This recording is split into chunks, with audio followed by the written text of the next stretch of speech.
Hey guys, LevelCap here. Today is Monday, which means it's time for an episode of Loadout, the series where you guys, the viewers, get to pick a gun and customization for me to use. The way you do this is you leave a comment down below, letting me know what kind of weapon and accessories you'd like me to run with, and I will pick one of the top rated comments for the next episode. Today's top comment comes from Frank Duck, and it has 1,174 upvotes, probably more by today. And it's called the GTA San Andreas Big Smoke Loadout CBJ-MS, aka the Uzi, heavy barrel.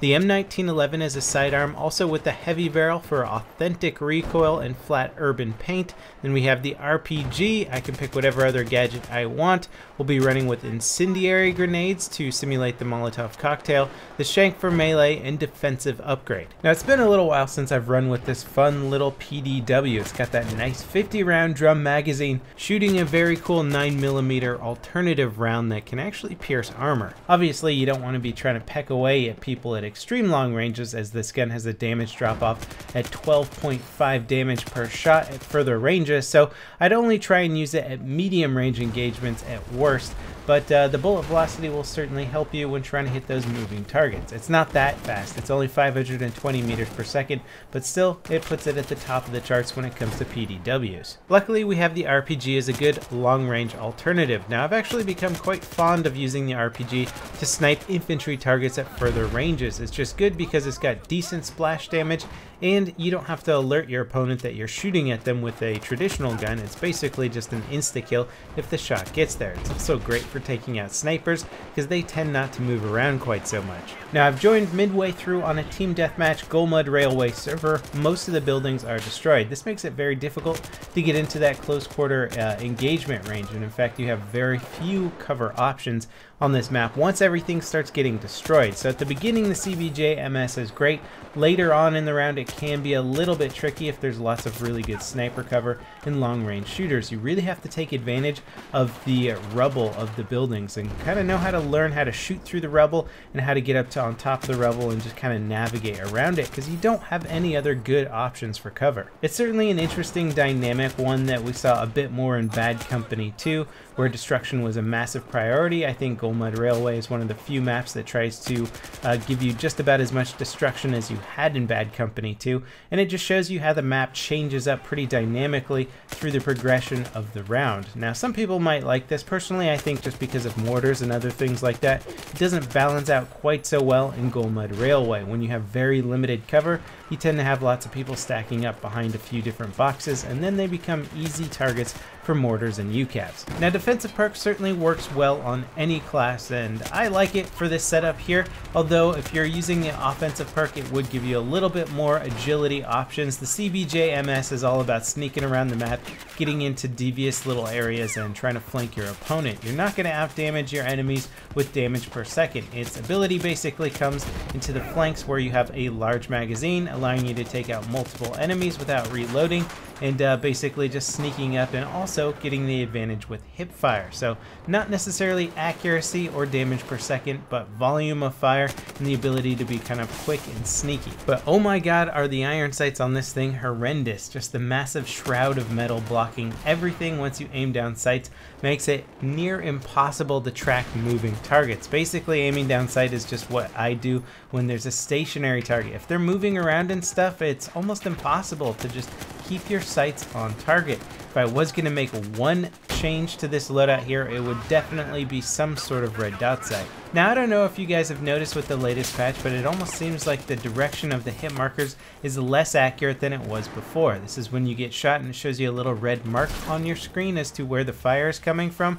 So many times does that show me a direction that is definitely not accurate. So this is something that I was hoping would get fixed in the latest patch, and it looks like it's actually gotten a bit worse. Just something to keep your eyes out for if you are running and gunning and getting into some pretty chaotic combat. If you get a hit marker behind you, oftentimes it's actually coming from in front of you. Now having incendiary grenades in this game just really doesn't seem that useful in general. It's more of one of those things that looks cool but just isn't too effective overall.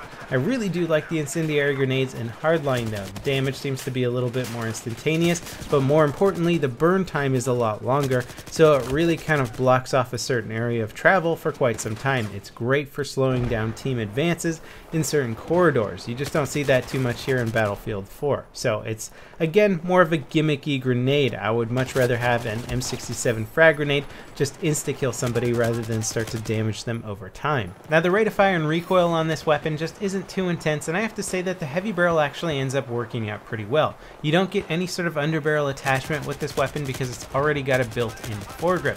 So the heavy barrel actually improves your accuracy while on the move. The gun already has pretty darn good moving accuracy, so it makes this weapon considerably more useful, especially as something that you would be trying to strafe left, right to try and dodge some of your opponent's fire. This gun's going to still maintain its accuracy pretty well. Now it's pretty uncanny how similar the CBJ-MS looks to an Uzi. Even the front of it looks almost identical to an Uzi front, but its role in the Swedish military is completely different. Aside from not having the smaller Uzi magazine, this has got that nice 50 round drum magazine, but it's intended as not only being a PDW type weapon, it's intended as being an assault rifle and a light support weapon, which seems totally crazy to me, but the gun actually has a custom built bipod, and you see it with an ACOG in many of the photos, so that's pretty weird to me. Such a small platform weapon with a bipod and high magnification scope. And here in game we have the CBJ-MS kind of failing me at long range, so out comes the RPG for that easy long range kill. Anybody goes prone, goes around a corner, the splash damage on this is again so effective that you don't even have to get a direct shot. Now Gulf of Oman Team Deathmatch is really just kind of a broken map. The spawn parachuting allows you to basically get onto the rooftop of any building and exploit some just really nasty camping spots. The enemy team was doing it to us, so I decided to, rather than just rage about it all around, I was going to get my squad mates to put down some beacons and just parachute in on top of the buildings. And it's such an effective spot, as you can see, that I've actually exhausted all of my primary ammo, and that seemed to be the case most of the time. I just use up all my ammo, getting kills, and then have to drop down and try and find some more ammo. Now normally I really hate this dust storm that rolls in, but it did allow me to get a little bit closer quarter, and it does kind of conceal you more at those further ranges. It's not a perfect concealment, but it does work out a bit for the CBJ-MS style of gunplay, so I was able to get a bit of close quarter action in, although this map again has a lot of stalemate situations. Now as we inch closer and closer to the Battlefield Hardline launch date, I find myself exploiting a lot of the map locations in Battlefield 4 much more. I guess early on in launch I thought that maybe some of these exploitations might be fixed at some point. I kind of gave up hope on it, and now I'm just kind of exploiting it before Battlefield Hardline comes out. Now BF4 has seen a lot of improvements since launch. One of the things it has not seen though is general map balance improvements. It is true that even after Hardline comes out, the devs are going to continue to work on Battlefield 4, improving the game, even making a new map, but I would love to see them actually do a patch that focuses simply on trying to balance some of the maps that are already in the game. They sort of did an overhaul on the rush game mode, but I really don't think it was that big of an improvement in general. I'd love them to do an overhaul on TDM, look at the spawn locations, look at the map balance and stuff like that, and work on that kind of patch. That would be something that I'd be really interested in. This map could be improved so much if they simply turned off parachuting spawn beacons. Anyway, that pretty much wraps it up for this episode of Loadout. The CBJ-MS is actually a very fun little PDW. Not overpowered in any way, but just a lot of fun not needing to reload so frequently. Don't forget to leave your comments down below letting me know what you'd like me to run for next week's episode, and I'll see you guys next time. This is LevelCap signing off.